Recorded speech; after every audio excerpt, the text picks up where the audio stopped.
नमस्कार दोस्तों, केंद्रीय गृह मंत्री अमित शाह के खिलाफ विशेष अधिकार हनन का प्रस्ताव संसद भवन में लाया गया है। क्या संसद में केंद्रीय गृह मंत्री अमित शाह ने वायनाड को लेकर झूठ बोला है, जिसको लेकर कांग्रेस ने ये प्रस्ताव लाया है। कांग्रेस यही मानती है कि वायनाड भूस्खलन को लेकर केंद्र की शुरुआती चेतावनियों पर अमित शाह के बयान झूठे हैं। कांग्रेस के नेता और सांसद जयराम रमेश ने शुक्रवार को अमित शाह के खिलाफ विशेष अधिकार हनन का प्रस्ताव राज्यसभा सभापति के पास भेजा है। जयराम रमेश ने राज्यसभा के सभापति जगदीप धनखड़ को पत्र लिखकर कहा है कि अमित शाह के दावों की मीडिया ने फैक्ट चेक किया है। अमित शाह ने गलत बोला है, संसद भवन में झूठ कहा है।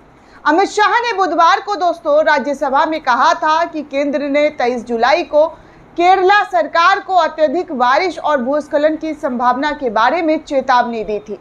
वायनाड जिला में भूस्खलन के कारण कम से कम, जी हाँ दोस्तों, कम से कम तो 300 लोगों की जान जा चुकी है और कई गांव तबाह हो चुके हैं। जयराम रमेश ने नोटिस में ये भी लिखा है कि 31 जुलाई 2024 को राज्यसभा में वायनाड भूस्खलन पर ध्यान आकर्षण के अपने जवाब में केंद्रीय गृह मंत्री ने प्रारंभिक चेतावनी प्रणालियों पर कई दावे किए हैं। अमित शाह ने यह भी कहा कि केरल सरकार ने जारी अलर्ट के बावजूद उनका इस्तेमाल नहीं किया। केंद्र सरकार इस त्रसादी की सूचना देने में काफ़ी आगे थी। केंद्र सरकार ने इस त्रसादी को पहले ही लोगों को कह दिया था, लेकिन अब कांग्रेस सांसद जयराम रमेश ने द हिंदू अखबार का जिक्र करते हुए नोटिस में लिखा है कि मीडिया में इन दावों का बड़े पैमाने पर फैक्ट चेक किया गया है।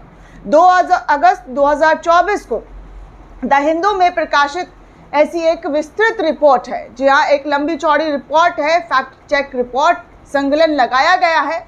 और रमेश ने कहा है कि ये साफ है कि केंद्रीय गृह मंत्री ने केंद्र सरकार द्वारा जारी की गई प्रारंभिक चेतावनियों पर अपने जोरदार बयान से राज्यसभा को गुमराह किया है, जो झूठी साबित हुई है। उन्होंने आगे कहा है कि ये अच्छी तरीके से स्थापित है कि किसी मंत्री या सदस्य द्वारा सदन को गुमराह करना विशेष अधिकार का उल्लंघन और सदन की अवमानना मानी जाएगी। जयराम रमेश ने आखिर में ये भी लिखा है कि इन हालात में इस मामले में केंद्रीय गृह मंत्री के खिलाफ विशेष अधिकार कार्रवाई क्यों न शुरू की जाए। इस तरीके की बातें कांग्रेस के नेता और सांसद जयराम रमेश के जरिए कही गई। उन्होंने कहा कि ये झूठ बोला गया है और द हिंदू में इस पर फैक्ट चेक करके बताया गया है कि इस बारे में ऐसी कोई जानकारी नहीं साझा की गई है।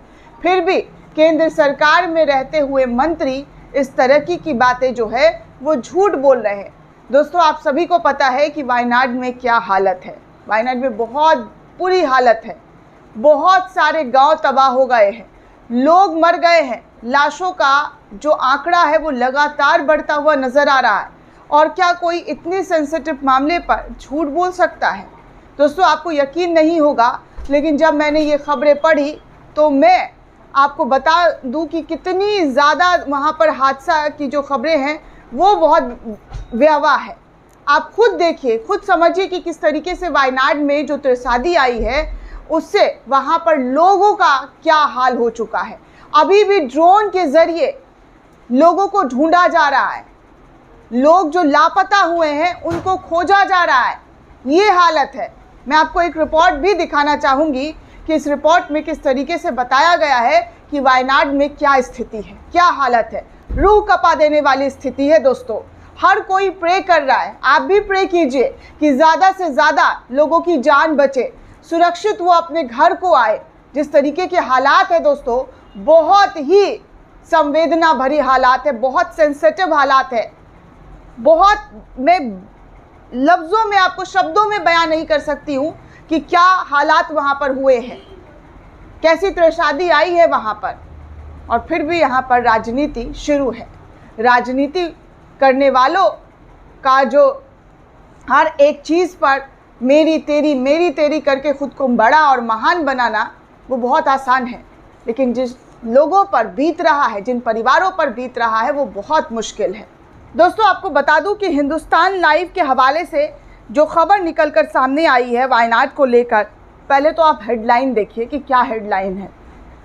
हिंदुस्तान लाइव ने हेडलाइन लगाया है कि वायनाड में 300 से ज़्यादा लोगों की मौतें हो गई हैं, 200 लोग अभी भी लापता हैं, तलाशी के लिए उतारे गए हैं रडार ड्रोन। सोचिए क्या स्थिति है यहाँ पर, तलाश करने के लिए रडार ड्रोन को उतार दिया गया है।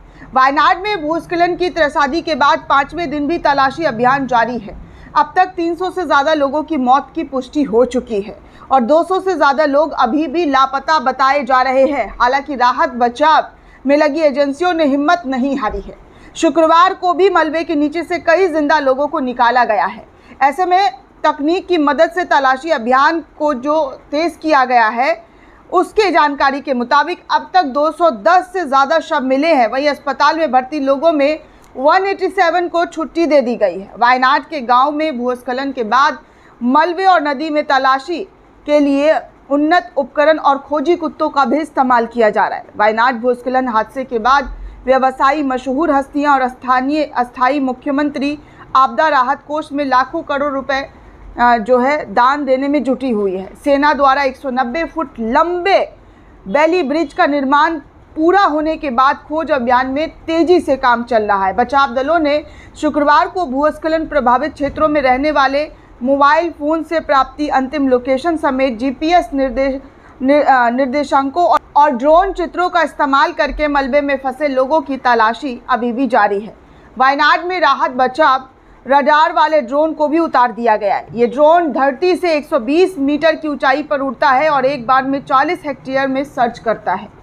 इसमें रडार सिस्टम का इस्तेमाल किया गया है। ये चारों ओर तरंगे भेजता है जिनकी मदद से मलबे के नीचे दबे लोगों का पता लगाया जा सकता है। वायनाड के भूस्खलन प्रभावित गांव में उन्नत रडार प्रणाली के साथ खोज अभियान चल रहे हैं। बचाव कर्मियों को संभवतः किसी मानव या पशु द्वारा सांस लेने का संकेत मिलता है तो वो फौरन उस जगह पर तलाशी करना शुरू कर देते हैं। अभियान में शामिल एक अधिकारी ने बताया कि बुरी तरह प्रभावित मुंडकई गांव में एक घर की तलाशी के दौरान रडार पर नीला सिग्नल प्राप्त हुआ। अधिकारी ने संवाददाताओं से बातचीत करते हुए कहा कि किसी के लगातार सांस लेने का संकेत मिल रहा था। हालांकि शुक्रवार शाम को खोज अभियान समाप्त हो गया क्योंकि बचाव कर्मियों ने निष्कर्ष निकाला कि मलबे के नीचे किसी भी व्यक्ति के मौजूद होने की संभावना नहीं है।